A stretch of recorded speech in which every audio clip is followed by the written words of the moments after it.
Boa noite para todos e para todas. Nós vamos dar início à nossa atividade de formação, uma atividade muito esperada e, para variar, a gente está aprendendo muito.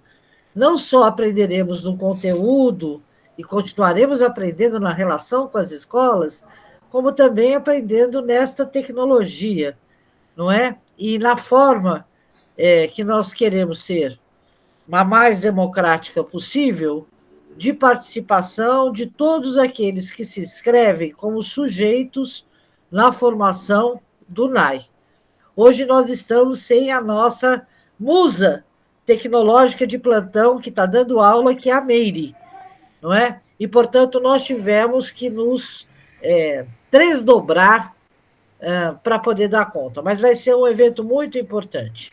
Esse tema é um tema candente, não é? Faz tempo que nós estamos querendo fazer essa discussão.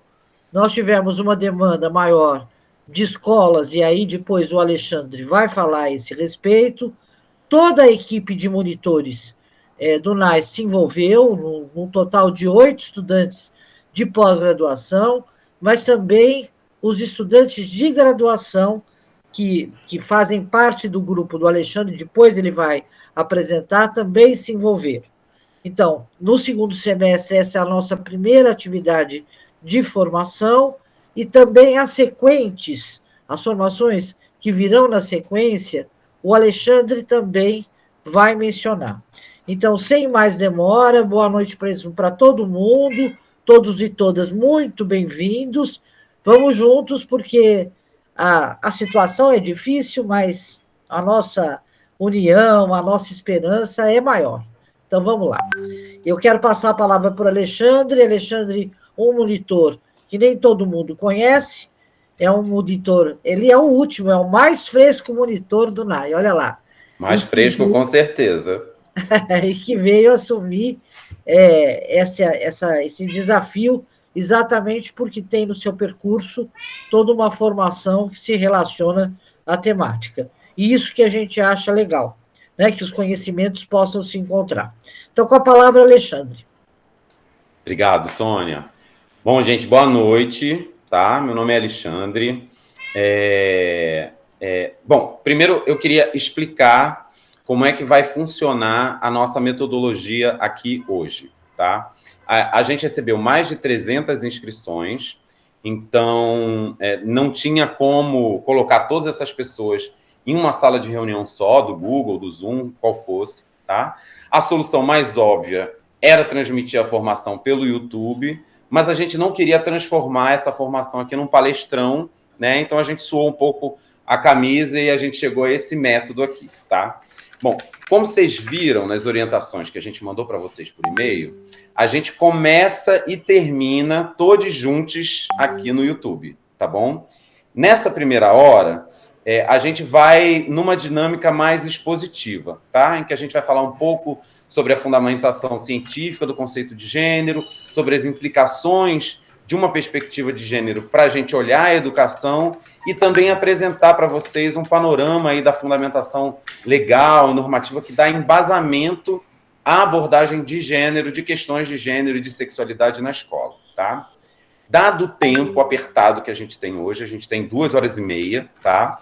A gente não vai conseguir se aprofundar nesses pontos, tá? Então, a gente vai tentar ao máximo traçar aqui algumas linhas gerais que ajudem vocês a perceber como é que, sim, gênero é um conceito científico, sim, a legislação e todas as normas educacionais não só autorizam, mas recomendam o debate sobre gênero nas escolas, né? E que esse não é um debate não só legal, né? Não só cientificamente fundamentado, como importantíssimo mesmo para a garantia do direito à educação de todas as pessoas, tá bom? Na segunda parte, a gente vai fazer uma atividade em grupo, tá? Justamente para que vocês consigam interagir entre si, trocar entre si, e a gente possa ouvir vocês também, tá? A gente vai avisar vocês quando for a hora e vocês vão acessar diferentes salas de reunião do Google Meet. A gente distribuiu as pessoas por essas salas, nos grupos, por ordem alfabética, tá bom? Então, vocês receberam lá os links, inclusive, no e-mail de confirmação da atividade de hoje. Para entrar na sala do seu grupo, você só tem que esperar a gente indicar, tá bom? Que está na hora. Então, clicar no link correspondente aí ao seu primeiro nome, tá bom? Tá lá, as salas estão divididas A, B, A, D, e assim a gente organizou os grupos por ordem alfabética. Vocês têm isso lá no e-mail de vocês, e a gente vai compartilhar também aqui no chat para facilitar quando for a hora, tá? Antes que alguém pergunte da lista de presença, a lista de presença vai circular justamente nos grupos. A gente não vai passar ela aqui no YouTube, tá bom? Os grupos, então, vão ter que debater algumas perguntas que a gente vai apresentar e escolher uma pessoa para fazer a relatoria dessa discussão e vir aqui para essa sala com a gente apresentar para todo mundo o que o grupo discutiu, o que cada grupo discutiu, tá bom? Essa atividade, ela foi construída por toda a equipe do NAI, mas especialmente por mim e por 4 estudantes de pedagogia, de licenciatura, que estão fazendo estágio curricular pelo NAI, né? A Rebeca, a Clara, o Luiz, a Beatriz, e que vão estar aqui junto comigo apresentando para vocês, tá bom? Rebeca, Clara, Luiz e Bia fazem estágio na EMEI Monteiro Lobato, que é uma escola de educação infantil aqui de São Paulo, que recentemente enfrentou aí uma série de ataques justamente por tentar promover uma educação não sexista, tá bom? Então, primeiro eu queria agradecer a Monteiro Lobato, que foi quem inspirou essa atividade que a gente está fazendo aqui hoje, né? Quando a gente pensou essa formação, a gente queria criar um espaço em que educadoras, pesquisadoras, estudantes, comunidade escolar pudessem aí trocar, conversar sobre as tensões, as dificuldades de abordar questões de gênero e sexualidade na escola no momento como o que a gente está vivendo hoje, né? Então, antes de tudo, eu queria reforçar que isso aqui é um investimento pedagógico, é um momento de troca, de aprendizado entre a gente. Então, é importante a gente isso aqui suspender, pelo menos pedagógico, um pouquinho por agora, é um momento de troca. A vibe, às vezes, meio agressiva, que muitas vezes a gente está acostumado nas redes sociais, né? A gente não está aqui para ganhar discussão, mas para dialogar, para aprender umas com as outras, tá? Então, vou pedir mesmo para as pessoas paciência, muita disposição para escuta, disposição pedagógica mesmo, especialmente durante o debate nos grupos, tá ok? Bom, então, vamos lá. Se você trabalha com educação no Brasil, certamente você já ouviu uma palavra que tem ganhado aí os holofotes em muitas polêmicas nos últimos anos, né? Que é essa palavrinha gênero, né? Talvez você não tenha conhecido o termo, talvez você tenha conhecido o termo em alguma aula, em alguma palestra, em algum livro que você leu, talvez você tenha ouvido falar pela primeira vez num vídeo ou numa postagem nas redes sociais. Talvez essa palavra tenha chegado para você pelas mãos de um especialista ou embalada aí em fake news, em teorias da conspiração disseminadas pela internet, né? Com tanta desinformação circulando por aí hoje em dia, né? Fica difícil construir um entendimento do que significa, afinal, gênero. Qual a utilidade desse conceito para a educação escolar? Por que tantas pessoas têm medo dessa palavra? Por que tanta gente não quer que essa palavra seja falada, seja usada na escola, né? A gente vai tentar, nesse começo aqui do nosso papo, responder um pouco essas perguntas de uma maneira simples, né? Porque a gente tem aí um pouquinho de tempo. Bom, vamos lá. Gênero é um conceito construído pelas ciências humanas ao longo aí do último século, pelo menos, né? Não é uma ideologia, não é um movimento, não é um partido político, mas é um conceito científico. Tem muitas formas da gente contar a história desse conceito, né? Uma das suas origens está na antropologia, especialmente em estudos feitos a partir aí do início do século XX. Até aquele momento, né, tudo que se sabia sobre as relações entre homens e mulheres vinha da biologia ou da religião, né? As explicações que vinham ou de um campo ou de outro, né, atribuíam aí as distinções de comportamento, de corpo, de função social de homens, de mulheres, a uma diferença sexual inata, né? Uma diferença sexual que estaria nos nossos corpos, que nasceria com a gente, tá? Os corpos de homens, de mulheres, eles teriam aí uma fisiologia diametralmente oposta, que estaria não só nos órgãos genitais, mas em todo o corpo, né? Nos órgãos internos, nos hormônios, até mesmo o cérebro dos homens, das mulheres seriam diferentes, né? Nesse sistema de pensamento, né, as pessoas simplesmente nascem homens ou mulheres. E essa definição é um dado da natureza, é uma condição física, um óbvio anatômico, né, que nasce com a pessoa. Dessa biologia derivaria uma certa personalidade, um temperamento, uma subjetividade de alguma maneira correspondente a esse corpo, tá? As expressões, as aptidões diferenciadas entre homens e mulheres que a gente encontra aí na sociedade, elas seriam consequência justamente dessa diferença inata, que está nos nossos genes, está na nossa alma, né? Seja como for, uma diferença que já estaria lá antes da cultura, né? É dessa suposta diferença natural entre os sexos, né? É nela que se encontrariam boa parte aí das razões explicativas das funções sociais diferenciadas de homens e de mulheres, né? Da histórica divisão do trabalho, da atuação reservada ao espaço público ou ao espaço doméstico, a aptidão para o cuidado das crianças ou para o exercício da política, né? Entre tantas outras formas aí de organização da sociedade que, de alguma maneira, seriam derivadas dessas funções biológicas distintas dos sexos, tá? Bom, se é certo nesse sistema de pensamento, se é certo que os sexos são naturalmente distintos, seria certo também, então, que eles são complementares, né? A forma sexuada da reprodução humana, ela seria uma evidência biológica dessa divisão binária entre homens e mulheres. A heterossexualidade seria, então, a forma natural de sexualidade, de desejo.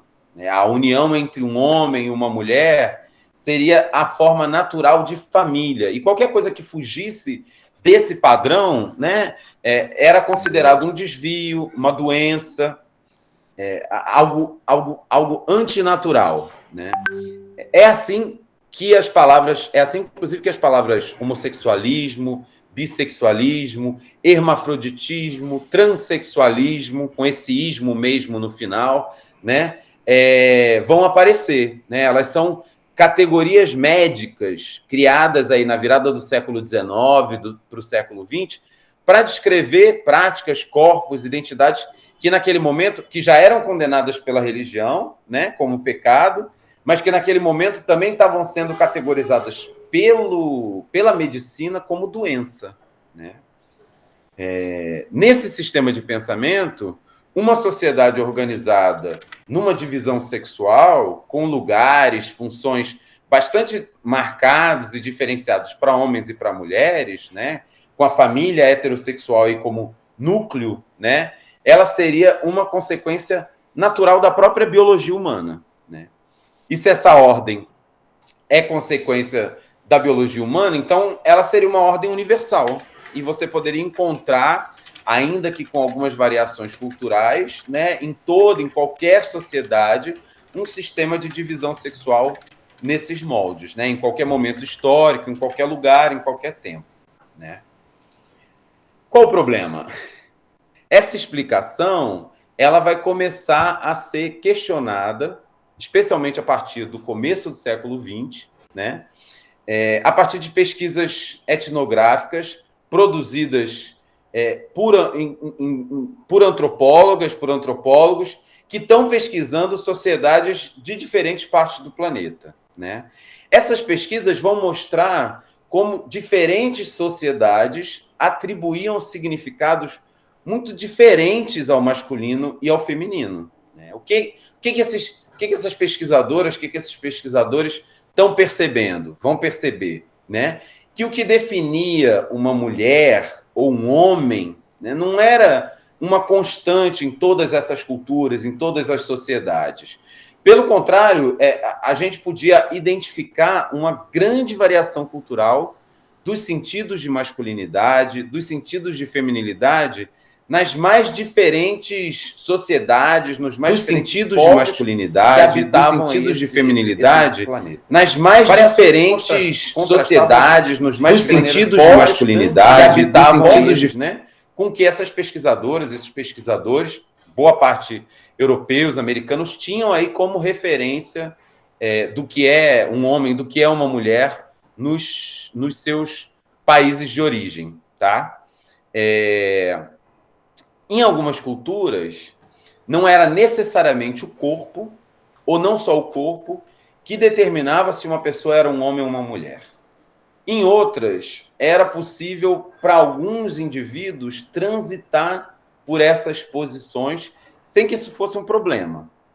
Algumas sociedades, inclusive, valorizavam pessoas que reuniam ao mesmo tempo em si atributos identificados aí como masculinos e femininos, né? Outras cultuavam divindades que transitavam ou misturavam essas posições, né? Mesmo em culturas onde existia aí um limite muito demarcado entre masculino e feminino, o significado, as características, as práticas, os lugares sociais atribuídos a homens, a mulheres, podiam ser muito diferentes daqueles que a gente encontra nas sociedades europeias, nas ditas sociedades ocidentais, tá?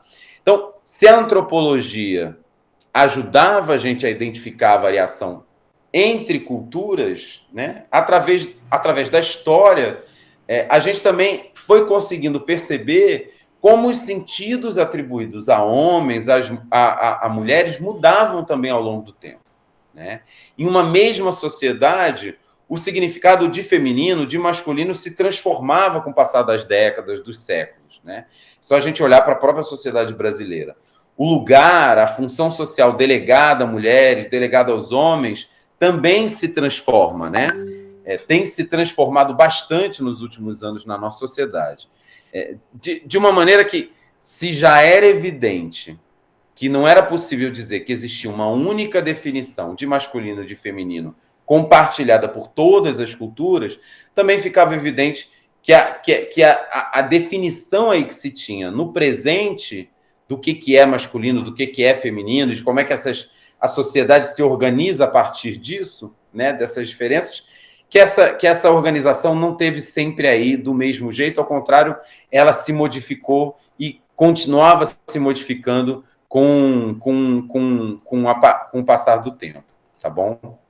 Bom, essas pesquisas, elas foram se acumulando e começaram a colocar em xeque mesmo a ideia de uma diferença sexual, né? Uma diferença inata, fixa, como causa e explicação aí da função e das relações entre homens e mulheres.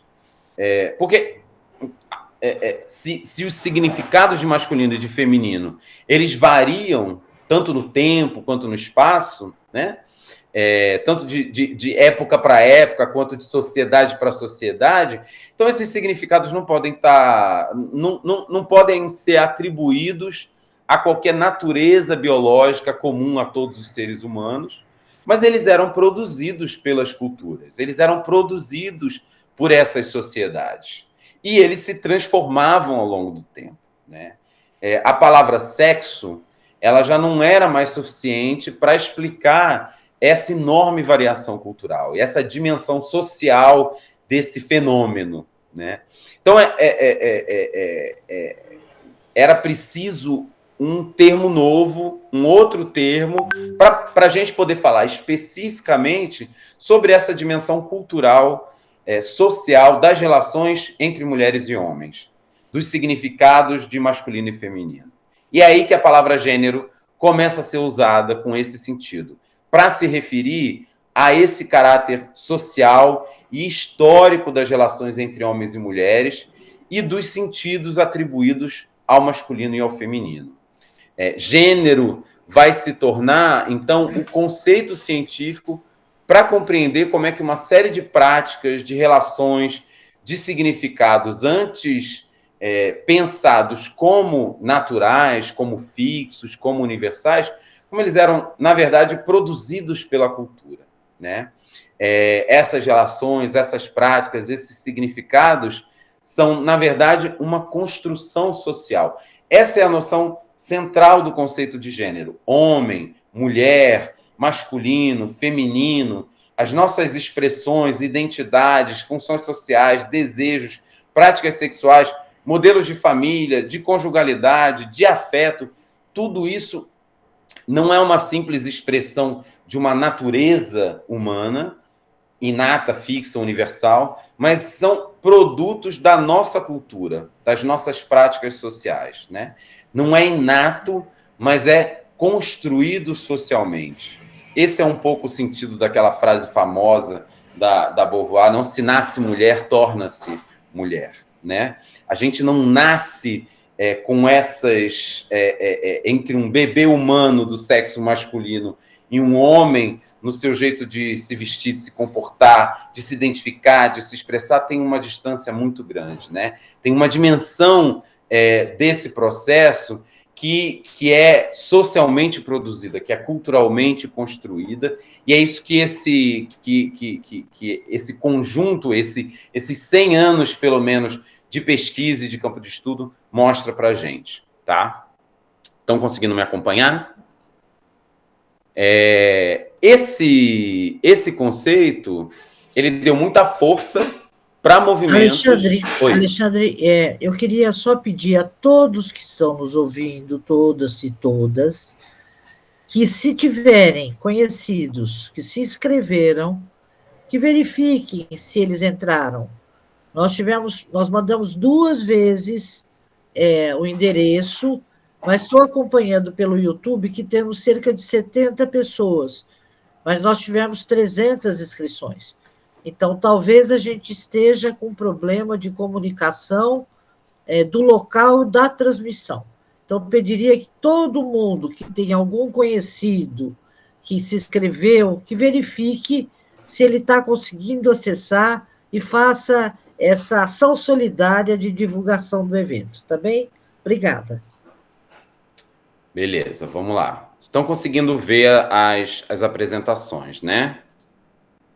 Então, vamos lá. Esse conceito de gênero, ele deu muita força para movimentos que lutavam aí por uma mudança do lugar da mulher na sociedade, que garantisse direitos iguais para elas aos dos homens.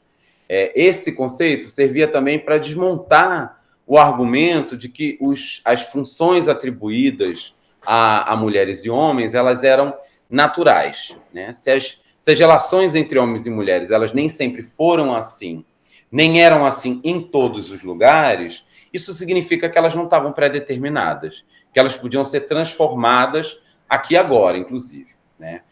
O casamento como um destino natural, a maternidade como missão, né? A submissão da esposa ao marido, todas essas noções, elas vão ser fortemente abaladas aí quando a gente passa a entender que é a cultura, que é a sociedade e não a natureza quem determina aí a função social de mulheres e de homens, tá? Feminismo é o nome que geralmente a gente atribui a um conjunto muito diverso de movimentos que vem há décadas, tá, lutando pelos direitos das mulheres. Esses movimentos, eles ganham expressão importante aí na virada do século XIX para o século XX, né? Quando diferentes partes do globo a gente tem mulheres lutando e conquistando o direito ao voto, né? Quando a gente tem mulheres se libertando de sistemas de escravidão, depois da Segunda Guerra Mundial, com a entrada massiva das mulheres no trabalho assalariado e com uma série de tecnologias que permitiram aí mudanças significativas nas nossas práticas sexuais, esses movimentos também ganham um impulso novo. E a partir, principalmente, dos anos 80, muitos desses movimentos começam a incorporar uma perspectiva de gênero para questionar de forma profunda aí a forma como a própria noção de mulher era construída socialmente, né? Apesar de parecer recente, essa luta é uma luta secular, né? Seja resistindo à escravidão, seja lutando contra a colonização e a destruição dos seus povos, ou confrontando a Inquisição, né? A gente tem mulheres em diferentes partes do mundo há muito tempo aí batalhando por direitos iguais, por liberdade. A sexualidade é um dos aspectos da vida que foram também fortemente impactados a partir aí do surgimento de uma perspectiva de gênero. A ideia de uma diferença sexual inata, né, ela está na base aí de uma compreensão das nossas práticas sexuais e afetivas que naturaliza a heterossexualidade, né, que estabelece a heterossexualidade como natural a partir da qual todas as outras práticas sexuais vão ser percebidas como desvio, como doença, né? Também, nesse campo, foi possível demonstrar, aí, através de uma série de pesquisas, como o exercício da sexualidade humana segue sendo bem mais diverso, bem mais variável do que qualquer modelo supostamente fixo, supostamente universal, né? Como práticas sexuais que hoje estão estigmatizadas, elas já foram socialmente valorizadas em outros momentos ou em outras sociedades.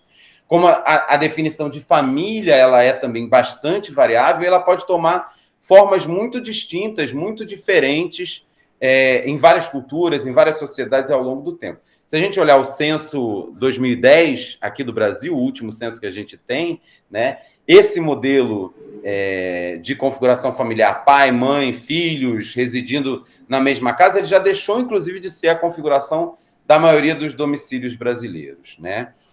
Também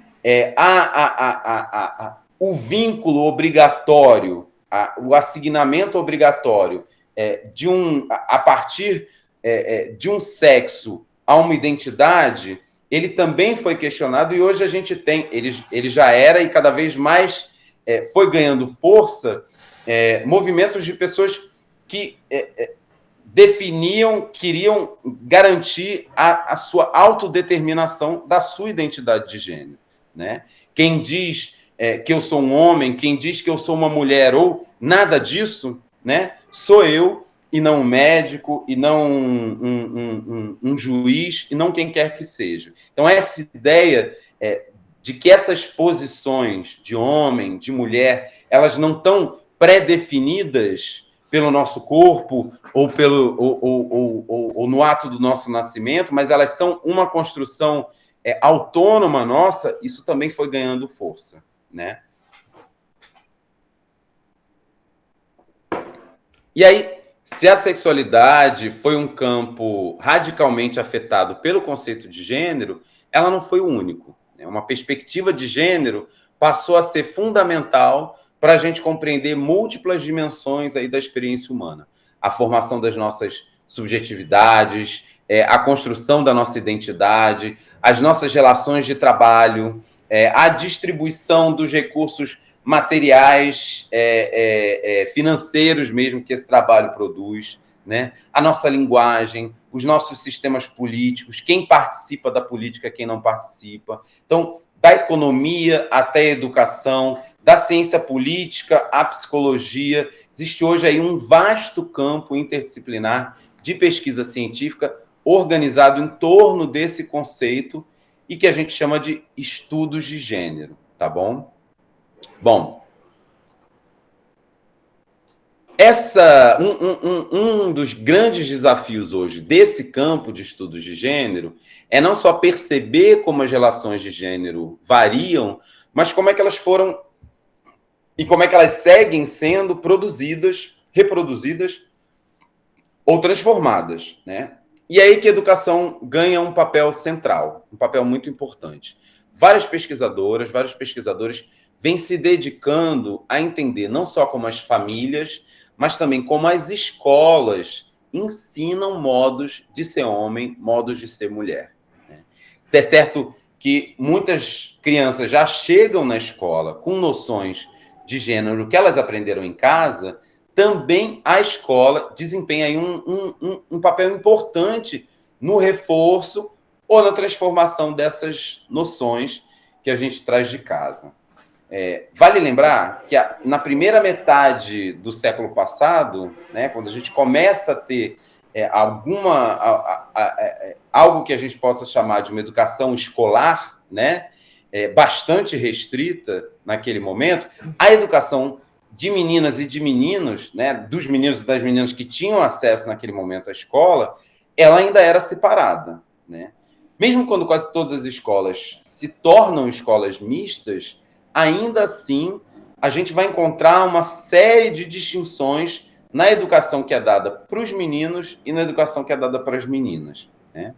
E agora a gente conta com um conceito mesmo, e todo um campo científico capaz de ajudar a gente a perceber como é que essas diferenças elas são construídas na escola, nas nossas práticas pedagógicas, no nosso currículo, né? Então, se isso era uma raridade até algumas décadas atrás, hoje a gente tem uma quantidade enorme de pesquisas que investigam a relação entre gênero e educação no Brasil, né? E que vão deixando evidente que a escola é um espaço onde essas relações de gênero são construídas, onde elas são reiteradas, né? E também onde elas são transformadas, tá? A partir aí de 1000 métodos, várias bases teóricas, várias pesquisadoras, vários pesquisadores tentam, por exemplo, traçar o histórico da feminização do magistério, né? Encontrar as causas da diferença de rendimento entre meninos e meninas em português e matemática, identificar noções subjacentes aí de corpo, de identidade, numa aula de educação sexual, né? Ou entender como é que noções dominantes, padrões de gênero, de comportamento, afetam a trajetória escolar de estudantes LGBT, né?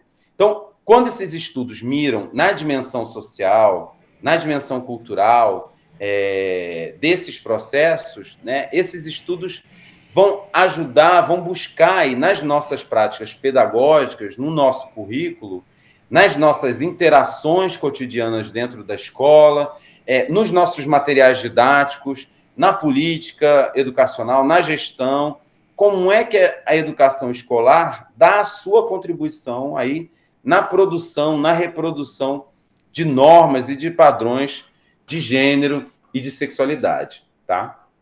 Bom, é para isso que serve, então, falar sobre gênero na escola, para ajudar a gente a perceber como que nas nossas aulas, nos nossos livros, nas brincadeiras que a gente faz com as crianças, mas em todo tipo de discurso, de prática escolar que a gente tem, a gente acaba muitas vezes reproduzindo noções sobre feminino, sobre masculino, sobre o que é ser um homem, sobre o que é ser mulher, né? Não só reproduzindo, mas isso acaba sendo assumido muitas vezes pela escola como parte da sua obrigação, ensinar determinadas formas de comportamento diferenciada para meninos e para meninas, né? Então, essas pesquisas ajudam também a gente a perceber como é que esses discursos, como é que essas práticas afetam a construção da subjetividade das pessoas aí que habitam a nossa comunidade escolar. Ajuda a gente a sair do automático, né, e entender os efeitos de certas práticas pedagógicas que muitas vezes simplesmente a gente repete acriticamente, né? Então, gênero é uma forma de refletir sobre o nosso trabalho, sobre as nossas relações e sobre nós mesmos, né? Uma reflexão que ajuda a gente a perceber os efeitos em nós, os efeitos nos outros das nossas práticas escolares. E que, a partir daí, permite a gente, então, decidir, né, tomar ciência, tomar consciência e decidir de uma forma mais consciente que tipo de educação a gente quer e quais consequências tem essas escolhas que a gente faz, né? E aí é claro que falar sobre gênero tem efeitos políticos. A gente está falando justamente sobre nós, sobre as nossas práticas, sobre as nossas relações.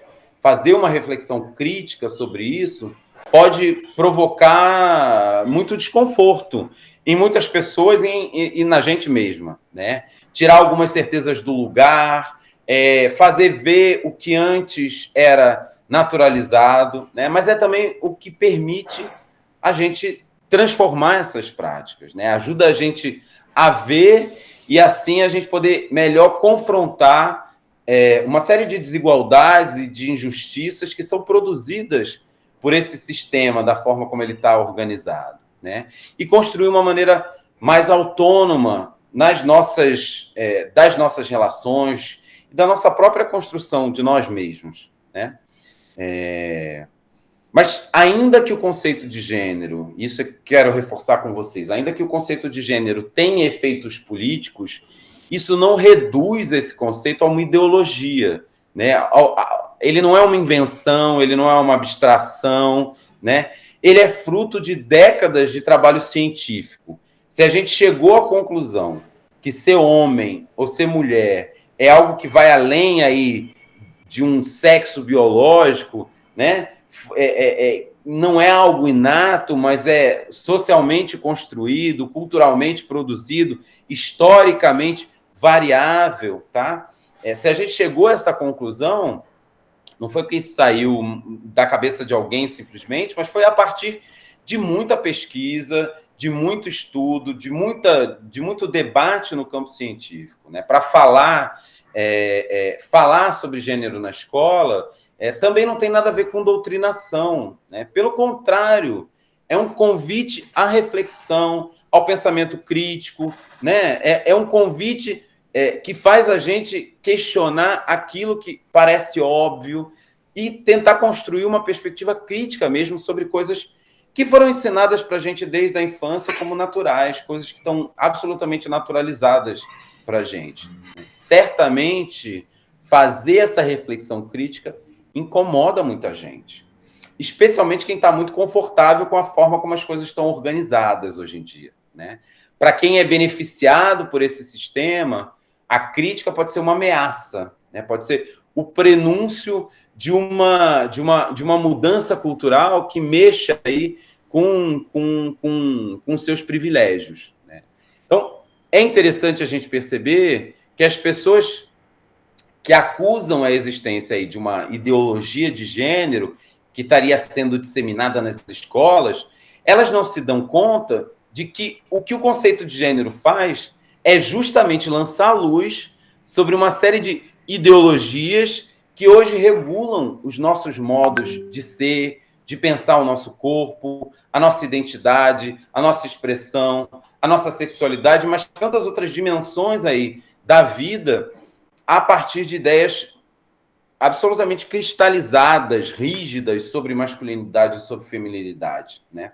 A verdade é que se existe uma ideologia de gênero dentro das nossas escolas, ela não foi inventada pelos estudos de gênero, né? Mas ela vem sendo justamente revelada pelos estudos de gênero. É uma ideologia sexista, machista, LGBTfóbica que está lá há muito tempo, né? Desde quando nem existia a palavra gênero, né? Mas a escola já ensinava aí jeitos diferentes de ser homem, de ser mulher, né? Uma ideologia que mesmo hoje, quando todas as escolas são mistas, né, ela ainda separa meninos e meninas nas filas, nos quadros de chamada, nas aulas de educação física, nas brincadeiras nos banheiros, né? Uma ideologia sexista que define e que ensina possibilidades distintas, ilimitadas a depender do sexo, em que meninas e meninos são enxergados e tratados de formas diferentes, em que se espera deles e delas aí, comportamentos distintos, né? E que torna qualquer pessoa que descumpra essas expectativas aí, de gênero alvo de atenção, de intervenção na escola, tá? Bom, vocês aí vocês estão conseguindo acompanhar as apresentações que eu estou passando aqui, né? Vocês estão conseguindo enxergar elas, né? Beleza. Muito bem, muito bem. Então tá ótimo. O que os estudos de gênero revelam é justamente como o sexismo ainda hoje se espalha pelas nossas escolas, né? Um sexismo que prejudica a formação emocional das crianças, dos adolescentes, que ensina meninos a não expressarem os seus sentimentos, a não exporem as suas fragilidades, né? Sob pena aí de terem a sua masculinidade questionada. A agressividade se torna, então, a única forma possível de extravasar as ansiedades, as frustrações, as inseguranças.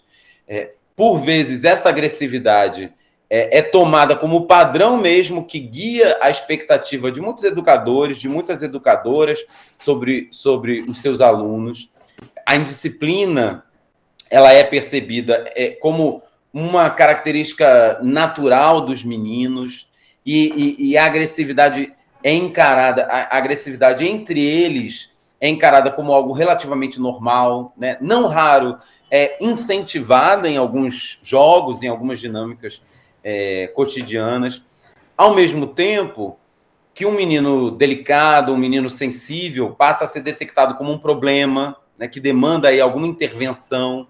Então, essa lógica sexista, ela alimenta a construção de masculinidades tóxicas, né? O que quer dizer isso? Um modo de se construir homem que tem na violência um elemento central, na agressividade, um modo de se afirmar, na invasão do corpo do outro, né? Uma prática cotidiana, uma forma de se afirmar. Então, o assédio de meninos, né, quando não de professores, sobre as meninas é absolutamente naturalizado, né? Então, além de nocivo para os outros, né, essa forma de construção da masculinidade traz prejuízos também para os próprios meninos e para os próprios homens, e está aí entre as causas de problemas como baixo rendimento, como evasão, como envolvimento com atos infracionais, depressão e até mesmo suicídio, né? Esse sexismo, ele é também machista, ele subestima a capacidade intelectual das mulheres e relega elas apenas aí às funções de cuidado. As meninas, a gente ensina que os seus corpos são um objeto sexual e, por isso, esses corpos têm que estar sob permanente vigilância, que elas mesmas vão ser as culpadas pelos assédios, pelas violências que elas venham a sofrer, se elas não se derem ao respeito, se elas não aprenderem a como se vestir, a como se comportar, como falar, né? Demanda das meninas que elas sigam um controle preciso aí do corpo, das expressões, dos gestos, das roupas, que coloquem elas no lugar de mulheres decentes, tá? E quando elas descumprem essa regra moral, elas vão ser chamadas de todos os nomes, elas vão ser desqualificadas. A autonomia das meninas, a autonomia das mulheres, muitas vezes vai ser lida como indisciplina, vai ser apontada, inclusive, como razão a justificar aí, desde o baixo rendimento até as violências sexuais que elas são vítimas. Esse sexismo, ele é também transfóbico.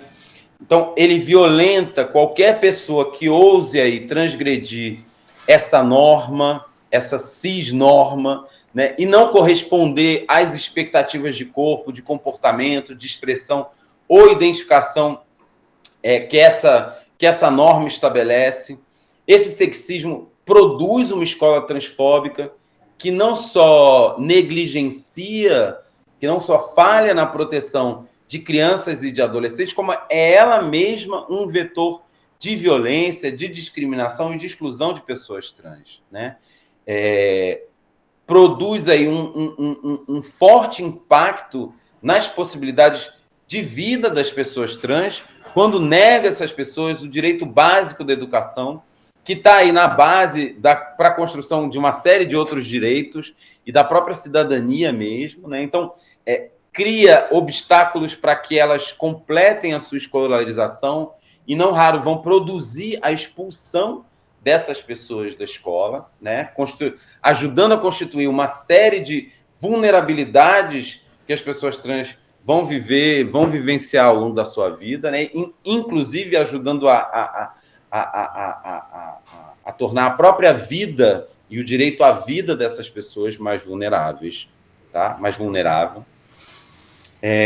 Essa escola sexista, essa educação sexista, essas práticas sexistas que estão acontecendo o tempo todo nas nossas escolas, sem que a gente sequer se dê conta, né? Os estudos de gênero vão mostrar também como a nossa educação é heterossexista, ou seja, como é que ela opera como se a heterossexualidade fosse aí a única e natural forma de exercício de prazer, de afeto, de relacionamento. Ela reforça essa noção nas imagens que a gente encontra nos livros didáticos, na contação de história, nas aulas de biologia, nas aulas de educação física. Então, a nossa educação escolar ela é ainda bastante homofóbica, bifóbica, lesbofóbica, panfóbica, porque ela invisibiliza e ela condena qualquer orientação sexual e afetiva que não seja heterossexualidade. Várias pesquisas e relatos pessoais vão mostrar aí para a gente como o preconceito, como a discriminação são parte ainda do cotidiano de muitas escolas. E como isso tudo afeta, de uma maneira muito marcante mesmo, a experiência das pessoas. Né?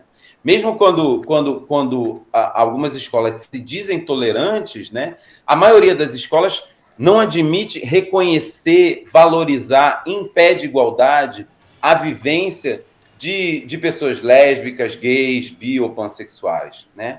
As histórias dessas pessoas são mantidas no armário. Falar sobre qualquer coisa fora do padrão heterossexual ainda é muito percebido como algo danoso, como um perigo para as crianças, para os adolescentes.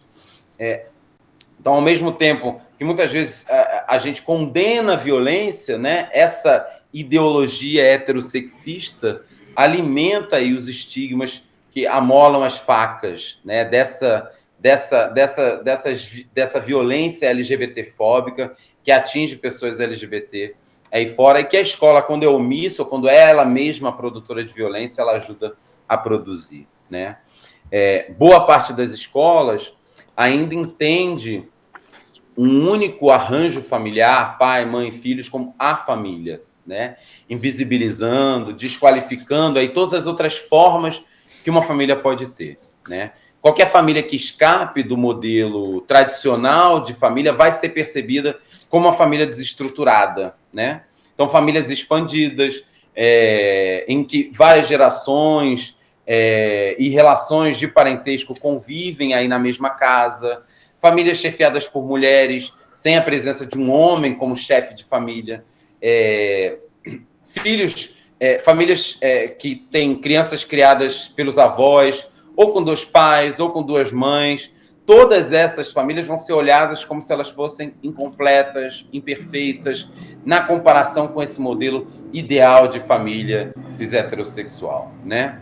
Então, apesar de hoje esses vários outros modelos de família já representarem a maior parte dos domicílios brasileiros, essa diversidade familiar ela continua sendo sumariamente apagada na maioria dos nossos livros didáticos em favor de um modelo único. Né? Então, sexismo, machismo, LGBTfobia, eles produzem aí impactos extremamente negativos no desenvolvimento das crianças, dos adolescentes, das jovens. Quando a gente não fala sobre gênero, né, a escola deixa de proteger e, mais ainda, ela aumenta a vulnerabilidade dos e das nossas estudantes. Quando a gente nega informação, quando a gente estigmatiza o sexo, né, a escola acaba impedindo que adolescentes e jovens conheçam o próprio corpo, consigam construir formas saudáveis, positivas de relacionamento. Quando a gente interpreta qualquer discussão sobre sexualidade como promoção de sexo precoce, né, a gente acaba deixando adolescentes iniciarem a sua vida sexual sem qualquer informação sobre métodos contraceptivos, sobre infecções sexualmente transmissíveis, e a gente acaba contribuindo aí para aumentar o índice de gravidez na adolescência, para aumentar a propagação de STs, para aumentar o recurso ao aborto, tá? Então, quando a gente nega falar sobre sexualidade na infância, a gente impede ações pedagógicas que poderiam estar voltadas à prevenção do abuso sexual, que permitiriam aí as crianças reconhecerem e denunciar violências, tá? Então, sexismo, machismo, LGBTfobia prejudicam o aprendizado dos nossos estudantes. E não só daquelas estudantes que essas violências atingem mais diretamente, né? Um ambiente escolar discriminatório afeta aí o rendimento de todo mundo, né? Até as notas caem, né? Teve uma pesquisa sobre discriminação no ambiente escolar que foi feita aí entre 2006 e 2009 pelo Ministério da Educação e pela USP, né? Que evidenciou que existe uma relação entre preconceito e discriminação no ambiente escolar e rendimento acadêmico dos estudantes. Então, no quadro comparativo produzido aí por esse estudo, né, as escolas em que as taxas de preconceito e de práticas discriminatórias eram mais altas, elas tendiam, inclusive, a apresentar médias menores nas avaliações do Prova Brasil, né? Para vocês verem como quando a gente não confronta essas discriminações, como a gente não confronta esses preconceitos, essas violências, isso produz danos não só para um grupo restrito de pessoas, mas para o conjunto da escola, tá?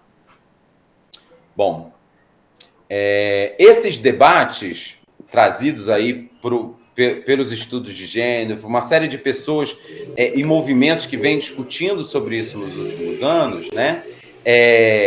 Que chegaram no campo científico, que chegaram de alguma maneira nas políticas públicas, trazidas aí pelos movimentos sociais nos últimos anos, né? Ainda que de uma maneira precária, né, frágil, eles têm chegado nas escolas. De alguma maneira, esse debate chegou nas escolas, né?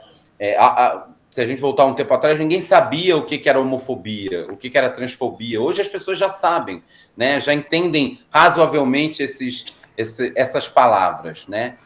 Há um tempo atrás, a gente não tinha qualquer discussão sobre o respeito à identidade de pessoas trans na escola. Hoje a gente já tem, inclusive, normas sobre isso, né? Então, há um tempo atrás, poucas pessoas falavam de gênero na educação. Hoje, certamente, gênero é uma palavra muito mais reconhecida entre educadores e educadoras do que algumas décadas atrás, né? E as reflexões críticas que esse conceito carrega, né, elas têm conseguido, pouco a pouco, produzir alguns efeitos nas nossas práticas escolares, né?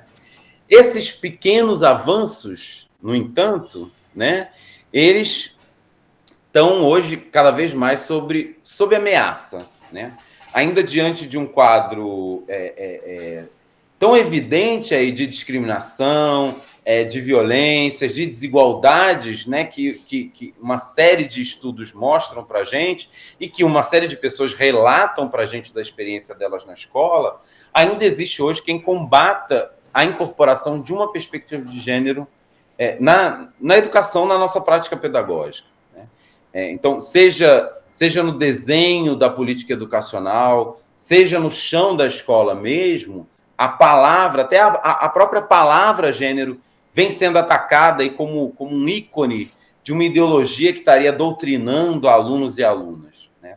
Na perspectiva desses grupos, a escola não devia ser um espaço de reflexão crítica sobre essas relações que, mesmo que evidentemente injustas, desiguais, muitas vezes violentas, elas são tratadas como naturais, como fixas, né? Então, nos discursos dessas pessoas, eles se apoiam em grande parte no senso comum para mobilizar um grande número de pessoas contra uma perspectiva de gênero. Então, acabam ativando aí preconceitos, ansiedades, ressentimentos, para ganhar adesão na tentativa aí de bloquear a possibilidade dessa reflexão crítica tão importante para a escola, né? Então, ao contrário,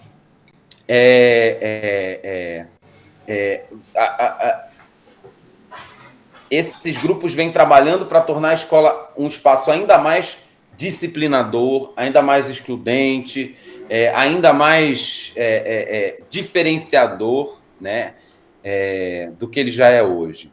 Então, essas formas novas e velhas aí de resistência à discussão sobre gênero nas escolas, por um lado, elas impedem que a escola faça a crítica que ela precisa fazer sobre as suas próprias práticas. E, por outro, elas dificultam que a escola cumpra mesmo a sua função social importante aí no enfrentamento de múltiplas desigualdades e violências de gênero que existem e que estão bastante mapeadas na nossa sociedade. Esses ataques, eles conseguem, inclusive, eles conseguiram, inclusive, consolidar na cabeça de boa parte das pessoas que a gente não pode falar sobre gênero na escola, que esse seria um assunto proibido, inclusive proibido por lei, de ser discutido na escola, né? Vocês vejam.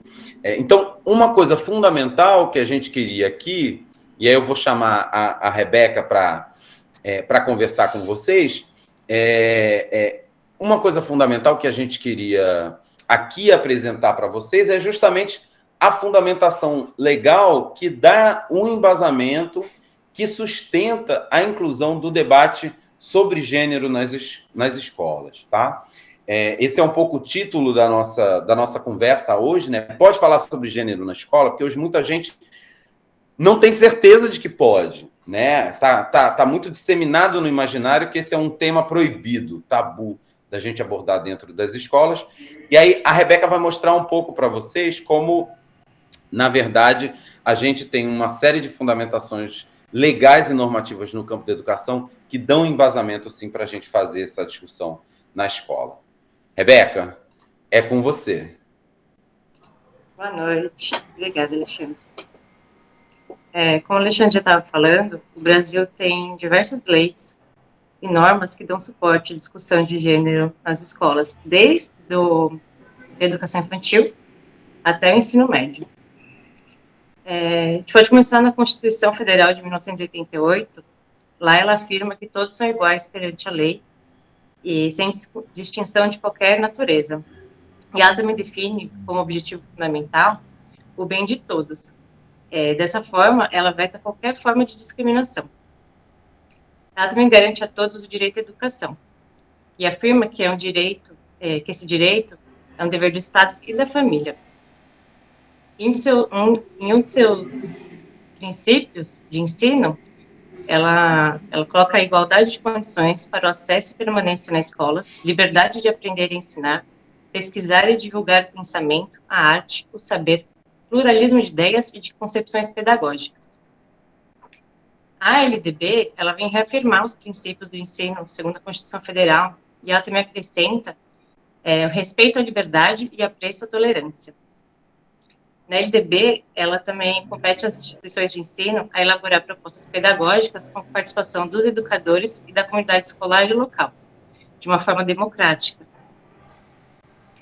Se a gente for para as diretrizes curriculares, a Diretriz Curricular Nacional de Educação Básica, ela afirma que a educação básica é um direito universal e é alicerce indispensável para a capacidade de exercer em plenitude o direito à cidadania. É o tempo, o espaço e o contexto em que o sujeito aprende a constituir e reconstruir a sua identidade, em meio a transformações corporais, afetivo-emocionais, socioemocionais, cognitivas e socioculturais, respeitando e valorizando as diferenças. Dessa forma, a liberdade e a pluralidade tornam-se exigências do projeto educacional. Se a gente for dar uma olhada na Diretriz Curricular Nacional do Ensino Fundamental de 9 anos, ela tem seus princípios éticos norteadores das políticas educativas, a justiça, solidariedade, liberdade e autonomia, de respeito à dignidade da pessoa humana e de compromisso com a promoção do bem de todos, contribuindo para combater e eliminar quaisquer manifestação de preconceito, de origem, raça, sexo, cor, idade e qualquer outra forma de discriminação. Já na diretriz do ensino médio, ela nos diz que a proposta pedagógica das unidades escolares que ofertam o ensino médio devem considerar o comportamento ético como ponto de partida para o reconhecimento dos direitos humanos e da cidadania, e a prática de um humanismo contemporâneo expresso pelo reconhecimento, respeito e acolhimento da identidade do outro, e pela incorporação da solidariedade, reconhecimento e atendimento da diversidade e diferentes nuances de desigualdades e da exclusão na sociedade brasileira.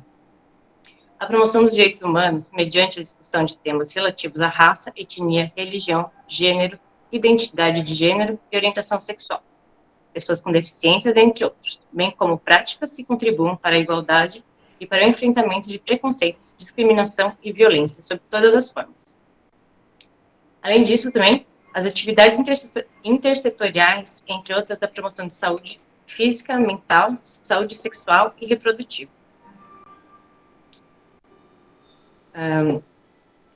Se a gente der uma olhada nas diretrizes nacionais da educação e direitos humanos, ela diz que, com a finalidade de promover a educação para a mudança e transformação social, fundamenta-se nos seguintes princípios: dignidade humana, igualdade de direitos, reconhecimento e valorização das diferenças e das diversidades, laicidade do Estado, democracia na educação. Se a gente já dá uma olhada na Lei Maria da Penha, ela tem um artigo específico que explicita a forma de enfrentamento à violência contra a mulher. Ele diz assim: a promoção de programas educacionais que disseminem valores éticos de restrito respeito à dignidade da pessoa humana, com a perspectiva de gênero e de raça ou etnia, o destaque nos currículos escolares de todos os níveis de ensino para os conteúdos relativos aos direitos humanos, à equidade de gênero, de raça ou etnia e ao problema da violência doméstica e familiar contra a mulher. Dessa forma, tanto a Lei Maria da Penha quanto todas as outras anteriores citadas, a gente tem que sim discutir gênero na escola, né? Todos temos a liberdade de aprender e ensinar, mas mais que isso, a gente tem o direito à educação. Dessa forma, proibir o debate de gênero ou de qualquer conhecimento é ilegal e não faz sentido nessa sociedade que a gente vive. A gente também não pode esquecer que tanto o Estado quanto a família, com o apoio da sociedade, eles são corresponsáveis pela promoção e pelo incentivo à educação. Então, eles também têm responsabilidade nessa discussão. O debate sobre gênero na escola, ele não é só permitido por lei, ele é necessário. Todas as formas de discriminação têm que ser combatidas. Mas como é que a gente vai combater uma discriminação se a gente não fala sobre ela? Se a gente deixa ela escondida ou de canto, não tem como a gente combater. Também é muito importante enfatizar que todos os projetos de leis que tentaram proibir o debate sobre gênero na escola, eles foram considerados inconstitucionais e foram vetados pelo Judiciário brasileiro. Obrigada. Exato, bacana, Rebeca. É isso. A gente tem na Constituição, na LDB, em diferentes diretrizes para a educação básica, na Lei Maria da Penha, em resoluções do Conselho Nacional de Educação, outro documento importante também é o Plano Nacional de Educação, e aí tem um mito aí de que o PNE proibiu o debate de gênero na escola, muito pelo contrário, né? Só o que alguns deputados conseguiram foi apagar uma referência direta, tirar a palavra gênero do PNE, mas eles nunca proibiram esse tema de ser trabalhado na escola, tá? Mesmo sem citar explicitamente gênero, o PNE tem como diretriz o enfrentamento a toda forma de discriminação. E sexismo, machismo, misoginia, LGBTfobia são formas de discriminação, né? É dever, portanto, da escola promover a igualdade, combater aí o preconceito. A mesma coisa vale para a Base Nacional Curricular Comum. A BNCC não retirou ou proibiu qualquer discussão de gênero na escola. Mesmo sem mencionar explicitamente, tanto o PNE quanto a BNCC, elas não proíbem, pelo contrário, elas dão sustentação ao debate de gênero nas escolas, tá? Então, gente, como vocês viram, sim, está perfeitamente dentro da lei e das diretrizes educacionais de trabalhar gênero na escola. Sim, a legislação e todas as normas educacionais não só autorizam, mas recomendam o debate sobre gênero nas escolas. Gênero não é uma ideologia, nem um partido político. Gênero é um conceito científico. Não é uma teoria inventada pela cabeça de meia dúzia de pessoas trancadas numa sala. É fruto de muita pesquisa, de pelo menos 100 anos de debate científico, feito aí por pesquisadoras do mundo todo. E nas mais diferentes áreas, tá? É um conhecimento, portanto, que quem está na escola tem o direito de acessar. E esse é um debate não só legal, não só cientificamente fundamentado, como importantíssimo na garantia do direito à educação de todas as pessoas, tá? Mas não tem sido fácil fazer essa discussão na escola. A gente vive hoje um momento de ataque mesmo, um verdadeiro terrorismo ideológico que tem feito com que muitas escolas e muitas educadoras desistam de fazer uma discussão sobre gênero com medo de sofrerem retaliações, né? Muitas educadoras se sentem inseguras de trabalhar questões de gênero e sexualidade na escola, né? E quem tem incorporado gênero e sexualidade no seu trabalho vem sendo atacado das mais diferentes maneiras por pessoas de fora e também por pessoas de dentro das nossas escolas, né? A Clara, a Beatriz vão apresentar agora para vocês um panorama aí dos tipos mais recorrentes de ataque que as escolas e que as educadoras vêm sofrendo justamente por tentar trabalhar questões de gênero e de sexualidade nas escolas. Clara, Oi, Bia, gente. Boa noite. vocês. A gente vai trazer aqui alguns tipos de ataques que foram levantados enquanto a gente lia, né, a bibliografia que a Alexandre passou para a gente. E a gente, no começo, tentou separar entre ataques que vieram de agentes externos ou que vieram de dentro, mas o que a gente percebe é que é tudo muito misturado, então eles aparecem de diversas formas.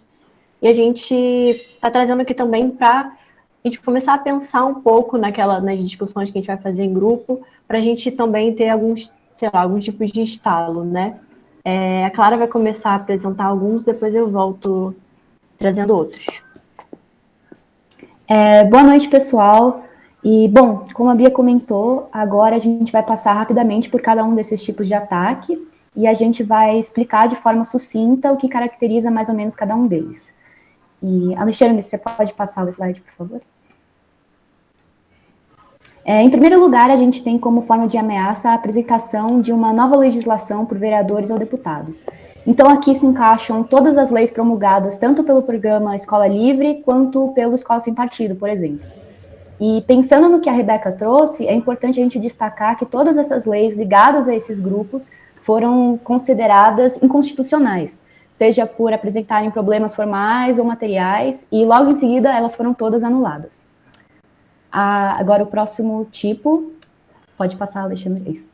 O próximo tipo de ataque é a interferência direta do poder legislativo na escola. E como o próprio nome diz, o que difere esses casos dos anteriores está no fato de que aqui a gente não está falando de uma promulgação de lei, mas a pessoa física, por exemplo, o vereador, como fala nesse exemplo que a gente colocou, diretamente impedindo a realização de algum evento, seja uma aula, uma discussão, etc. Além disso, nesse caso do exemplo, do vereador tentando impedir a semana de gênero, um dos argumentos que ele usou foi de que os planos de educação teriam excluído propositalmente a temática de gênero das diretrizes de ensino, o que não é verdade, né? Que, resgatando o que o Alexandre mencionou, o PNE, por exemplo, não menciona o ensino de gênero explicitamente, mas com certeza ele não proíbe esse ensino. Pode passar isso. O terceiro tipo de caso é a interferência de prefeitos, governadores ou secretários de educação. Mais uma vez, o que distingue esses tipos de ataque dos anteriores está em quem está realizando a interferência. Aqui, sobre o exemplo também, é interessante a gente comentar que o caso implica duas questões distintas. Primeiro, a impossibilidade jurídica de censura ao tema de gênero por ato do prefeito municipal, de um parlamentar ou de qualquer outro agente público, sendo essa interferência baseada ou não em uma suposta consulta à população ou até mesmo à escola. E a segunda questão é o fato deles terem tentado suprimir páginas dos livros também configura dano ao patrimônio público, que decorre tanto da não distribuição como da danificação desses materiais.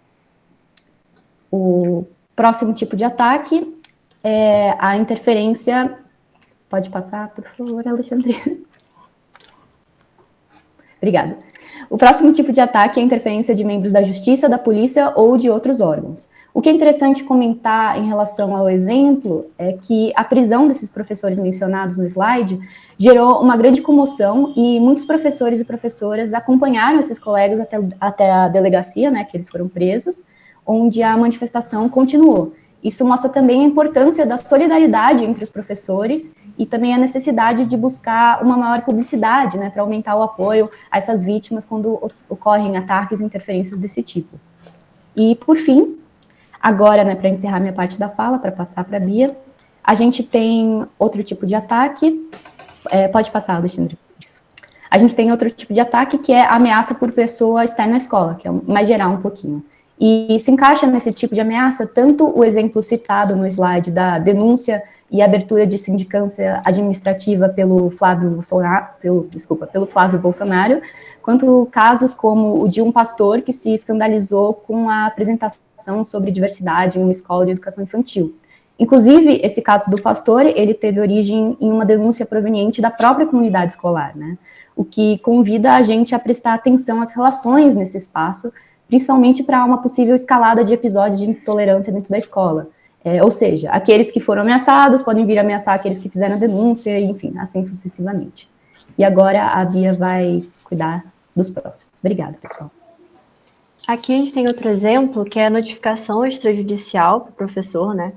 É importante a gente saber também que essa notificação extrajudicial não tem nenhum valor jurídico, né? Ela muitas vezes é usada só como um instrumento, como uma forma de criar um clima de autocensura dentro das escolas, ou então é importante perceber também que a notificação extrajudicial, ela tem como caráter, né, você usar depois que todas as tentativas de diálogo já foram esgotadas, e isso demonstra ela é muito complicado porque ela surge num contexto em que não tem um diálogo entre escolas e famílias, né? Então é muito importante reforçar essa comunicação entre escolas e família para evitar que algum constrangimento desse tipo apareça.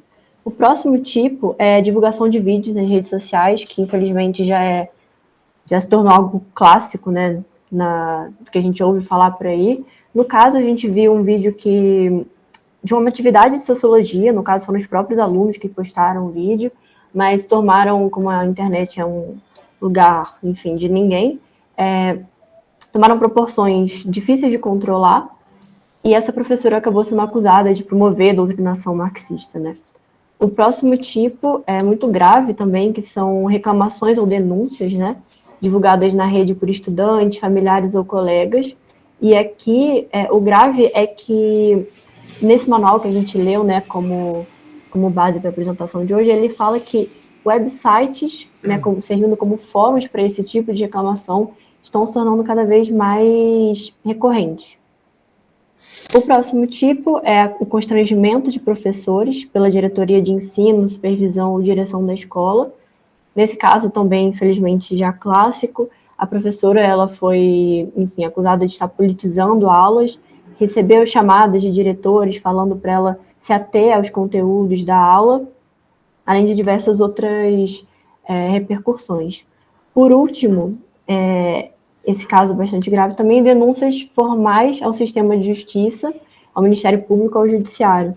Nesse caso aqui, foi durante uma exposição de arte e algumas famílias ficaram escandalizadas ao ver que estava sendo tratado o tema de aborto durante a exposição.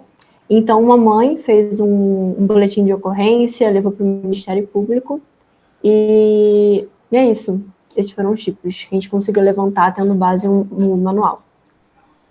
Obrigada, gente. Bacana, Bia, bacana, Clara. Esse manual que Bia e Clara estão falando é justamente aquele manual da Andes, tá? Aquele material da Andes que a gente compartilhou com vocês. A gente compartilhou com vocês 2 materiais. Um texto de referência que faz mais uma discussão sobre o que é o conceito de gênero e qual é a implicação dele para a escola. E esse material da Andes que discute, bem um beabá mesmo dos ataques que as escolas vêm sofrendo e como é que as escolas podem lidar com eles. A gente está trazendo aqui algumas coisas, mas é muito bacana se vocês puderem se debruçar mesmo sobre esse e outros materiais que estão disponíveis por aí, já tem algum acúmulo sobre como é que a gente lida com isso. Gente, a gente já avançou um pouquinho para além da hora que a gente tinha previsto para terminar. A gente vai ficar aqui mais uns 10, 15 minutinhos antes de encerrar. Então, quem puder segurar aqui com a gente já está fechando, tá bom? Eu queria passar agora para o Luiz. A gente queria só trazer aqui, vocês trouxeram relatos aí riquíssimos, muitas experiências diferentes, né? Nem sempre quando a gente sofre um ataque, a gente sabe como reagir. Então é importante essa troca de experiência entre vocês, entre nós, para que a gente possa cada vez mais estar preparada para esses tipos de ataque e ter instrumentos para reagir. Então o Luiz vai trazer para a gente agora algumas dicas que são importantes aí da gente considerar quando a nossa escola, ou nós mesmos, como educadoras, estivermos sofrendo algum tipo de intimidação por tratar desses temas da escola, tá bom? Luiz, contigo. Muito obrigado, Alexandre. Primeiramente, boa noite a todo mundo. Eu juro que eu vou tentar manter a apresentação sucinta. Ela já é um pouquinho menor, tá? Mas eu prometo que eu vou tentar manter sucinta, porque realmente a gente foi hoje, né? Então tá, eu vou apresentar aqui algumas coisas. Eu vi que algumas pessoas perguntaram no chat. Se não me engano, foram duas pessoas, não me lembro agora, que perguntaram: ok, a gente está falando esse problema é real, mas e aí, o que a gente faz? Como é que a gente resolve quando de fato bate um deputado na nossa porta, bate um vereador, alguma coisa, e começa a reclamar? Quando bate um pai e fala, você não pode fazer, o que a gente faz? Eu separei aqui algumas coisas que, como dá para ver no finalzinho ali do slide, se vocês quiserem umas informações mais aprofundadas, se eu entendi bem, vocês já receberam esse material, que é o Manual de Defesa contra a Censura nas Escolas. É um material excelente, relativamente extenso, que trabalha bastante esse assunto, conta casos e mostra como que a gente trabalha isso, tá? Mas no momento eu vou elencar alguns pontos importantes. Primeiro, que a coisa que você tem que fazer, encontre aliados. Quanto mais gente você tiver trabalhando junto com você, melhor você vai conseguir lidar com esse tema. Essa história, esse conceito é antigo, né? Juntos a gente é mais forte, fraco a gente cai muito fácil, sozinho a gente cai muito fácil, desculpa. Então, junte pessoas, junte na comunidade escolar, professor, coordenador, supervisor, todo mundo, junta todo mundo, procura esse apoio. Segundo, envolve o sindicato da sua categoria se começar a aparecer coisas do tipo afastamento de professor, demissão de professor. Muitas das vezes esses casos de afastamento de professor não são legais, no sentido da legislação mesmo, você não pode fazer isso. Então, envolva o sindicato da sua categoria se você sente que você está sendo profissionalmente afetado pelo ataque que está acontecendo. Terceira coisa, dá publicidade ao problema com asterisco. Por que o asterisco está aí?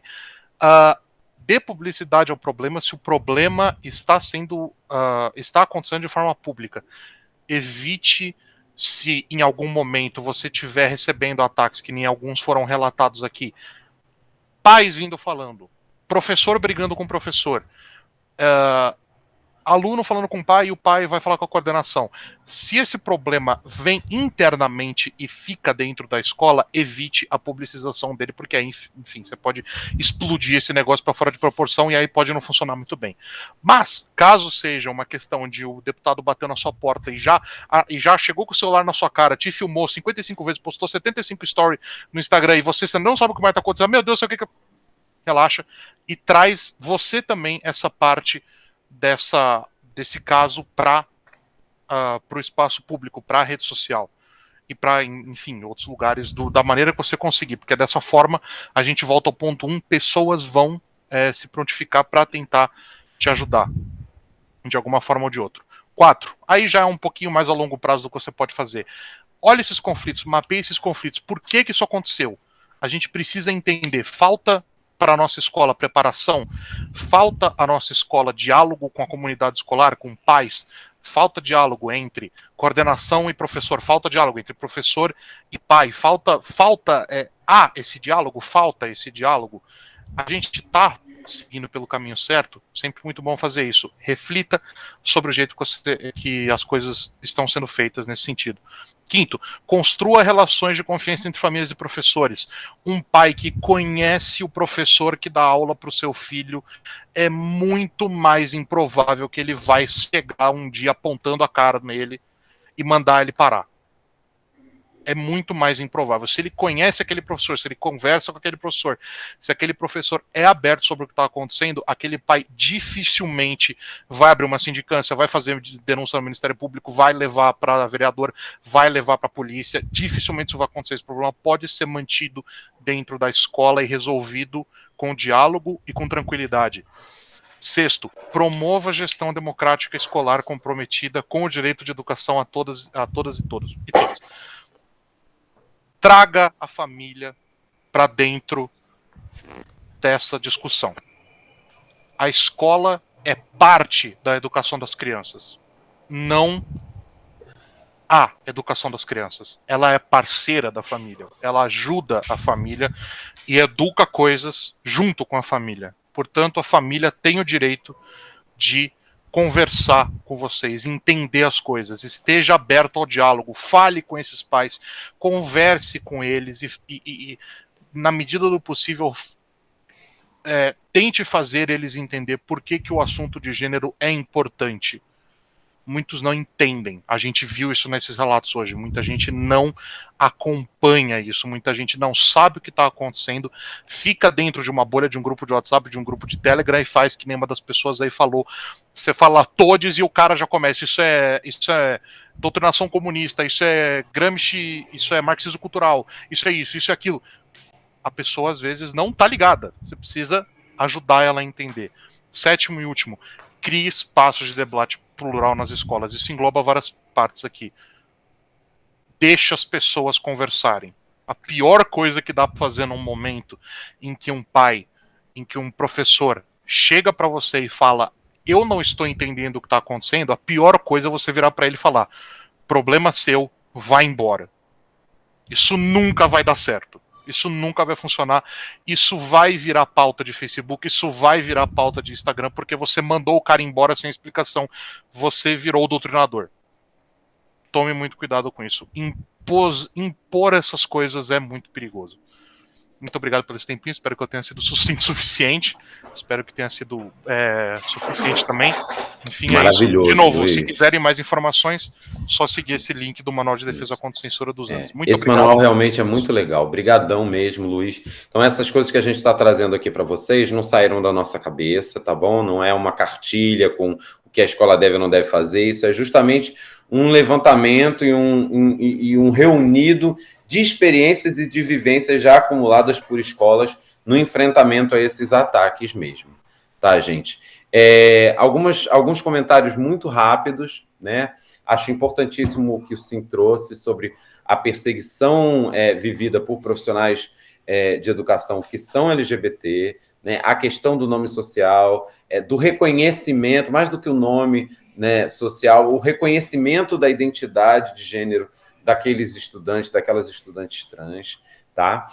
A Ábia, acho que você traz uma coisa muito importante, que é não rifem seus professores, né? Não deixem seus professores sozinhos, né, tendo que lidar com uma... Às vezes é mais conveniente deixar um profissional de educação se queimar sozinho, né? Mas a escola toda perde com isso, né? E formem redes. A questão religiosa está ali, mas eu acho bacana que você traz, justamente, é importante a gente não cair nessa dicotomia religião, gênero, religião LGBT, religião, feminismo, como se a gente que está propondo esses debates tivesse um lugar oposto ao das práticas religiosas, ao da fé religiosa. Tá? Isso é o que os conservadores querem construir no imaginário das pessoas, que a gente quer acabar com a religião dos outros, que a gente é anti-religião e etc. Né? Existem muitas maneiras de viver e de perceber a religião, para além, inclusive, do que certos líderes ou supostos líderes pregam, tá? Então, acho importante isso, né? A Júlia traz esses ataques de parlamentares contra as escolas, eles, especificamente sobre a discussão de gênero nas escolas, eles viraram literalmente uma maneira de políticos produzirem capital político para si, de ganhar visibilidade, de aparecer na mídia, de ganhar voto, né? LGBTfobia, sexismo, virou uma maneira de se promover politicamente. Então, acho importante a gente estar ligado nisso para quando a gente confrontar esses sujeitos que estão usando a gente, na verdade, para se promover politicamente. Tá?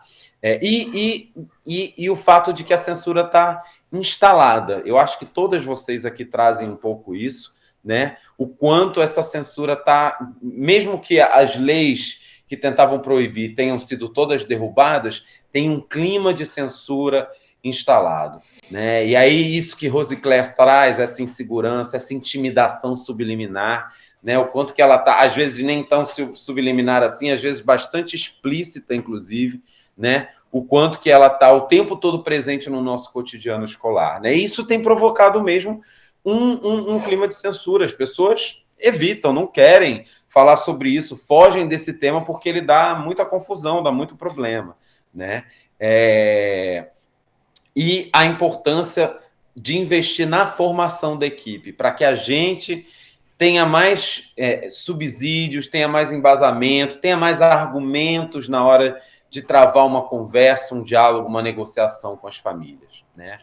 Luciana, acho bacana fundamental você trazer a importância da discussão de gênero, articulada à discussão sobre desigualdade racial, sobre racismo, articulada com uma discussão sobre desigualdade social, vários debates aí que a gente já viu todos juntos aí sobre um guarda-chuva da diversidade, das políticas para a diversidade, tá? É importantíssimo a gente perceber como essas coisas dialogam, como esses temas tão conectados, eles vão produzindo opressões. Gostei muito da expressão opressões epistêmicas, é isso mesmo. Tem gente que não quer que determinados conhecimentos sejam trabalhados dentro da escola, e é importante. E aí, não é só gênero, não, é falar também da nossa herança africana, é falar também da nossa herança indígena, é fazer discussões críticas sobre desigualdade econômica, né?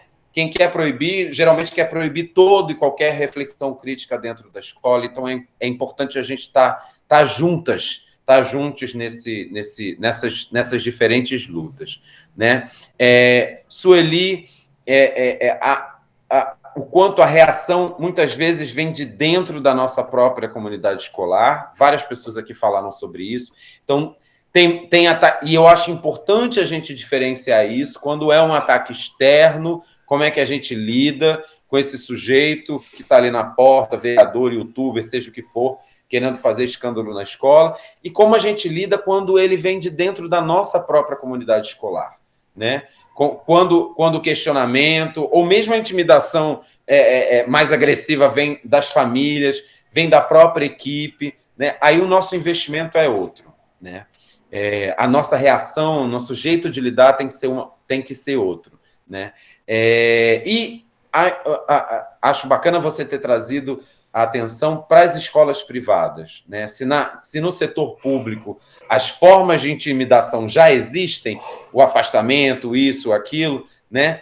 Na escola privada, a dinâmica é muito mais autoritária, né? É muito mais autoritária, porque o sujeito pode ser sumariamente expulso, e essa relação demitido e essa relação cliente-serviço, né? Deixa tudo mais tenso, deixa tudo mais difícil de ser trabalhado dentro da educação privada. Mas é bom lembrar para a galera das privadas que toda essa legislação, todo esse quadro normativo, diretrizes, resolução do CNE, tudo isso que a gente trouxe aqui, isso não vale só para a escola pública, não, isso vale também para a escola privada, tá? Então, vocês também estão fundamentadas legalmente para fazer esse debate dentro da escola, tá?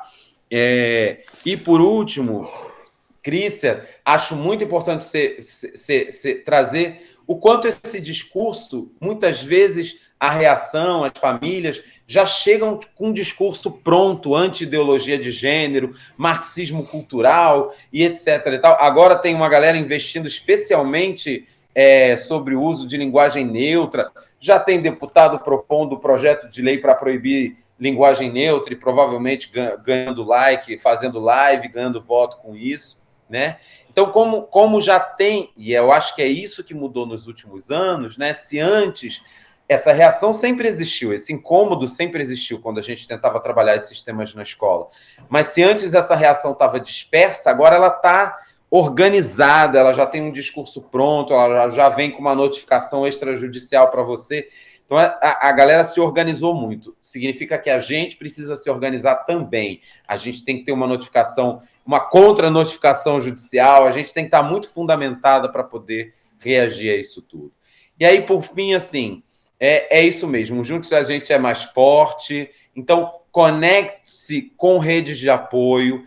As redes de apoio podem estar dentro da própria escola, na comunidade escolar, elas estão no sindicato, elas estão na universidade que tem na tua cidade, no teu estado, na tua região, que certamente tem lá alguém que faz uma discussão sobre gênero, pode ajudar, como a gente está fazendo aqui, na formação da equipe, na fundamentação mesmo da escola, fortaleça o seu embasamento. Então é importante a gente saber essa fundamentação legal, ter ali, para poder mostrar, aqui a resolução, aqui a Lei Maria da Penha, aqui a diretriz da educação básica e etc. Não, o PNE não proibiu o gênero, não, a BNCC não tirou isso do currículo, tá? A gente ter isso muito consolidado na gente, para a gente poder falar. Também entender o que é esse conceito de gênero. Tem muita coisa aí junta, misturada, tem discussões sobre questões LGBT, tem igualdade de gênero, igualdade entre homens e mulheres, tem uma educação não sexista, tem muita coisa. Então é importante a gente ter um embasamento bacana para a gente poder tá fortalecida no embate, na discussão, na negociação, no diálogo que a gente vai fazer. E aí, aposta no diálogo com a comunidade escolar. Argumento de autoridade só não adianta só eu dizer, eu sou o professor, isso aqui é lei e pronto, e eu vou fazer desse jeito, né? Porque nesse embate, a reação às vezes vem mais pesada do que a gente consegue lidar. E dos relatos que eu acabei de receber um relato hoje de uma escola que enfrentou adversidades e que hoje está conseguindo fazer um diálogo mesmo com a comunidade escolar, com as famílias, e fazendo essas famílias entenderem o que significa trabalhar uma perspectiva de gênero dentro da escola, né? O que significa uma educação não sexista, e o que significa confrontar o machismo, o que significa discutir educação sexual, o que significa discutir violência sexual, assédio, uma série de coisas que vocês podem ter certeza, boa parte das nossas famílias topam esse debate, querem essa discussão, que essa discussão aconteça dentro da escola. Então é importante tentar romper aí a neblina dessa desinformação, desse mar de fake news que está contaminando esse debate, e isso a gente só vai conseguir na conversa direta mesmo com a nossa comunidade escolar. E, por fim, galera, não vamos deixar de acreditar numa educação transformadora. Eu sei que a vida está difícil, o momento está dificílimo. O mundo, às vezes, parece que caminha para frente, às vezes ele parece estar andando para trás, mas não vamos deixar de acreditar que a escola é um espaço de transformação, é um espaço de crítica, de reflexão crítica, é um espaço político mesmo, onde a gente disputa e constrói aí uma sociedade nova, melhor do que essa que a gente vive, tá? Mais justa, mais igual, menos violenta, mais justa para todo mundo, tá bom? É isso que a gente queria conversar com vocês. Não esqueçam, a gente deixou materiais lá para vocês no próprio site do evento, vocês receberam os links no e-mail. Então, acessem esses materiais e vamos manter contato, tá bom? Isso. Bacana, obrigado, Sônia. Peraí. Vai dar uma última palavra aí com vocês. Temos que terminar.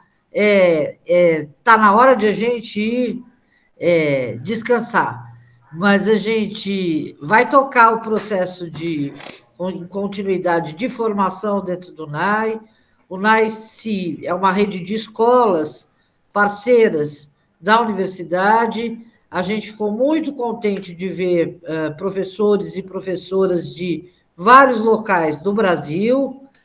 Todas e todos são muito bem-vindos e participem com a gente. A USP é uma universidade pública de todos nós.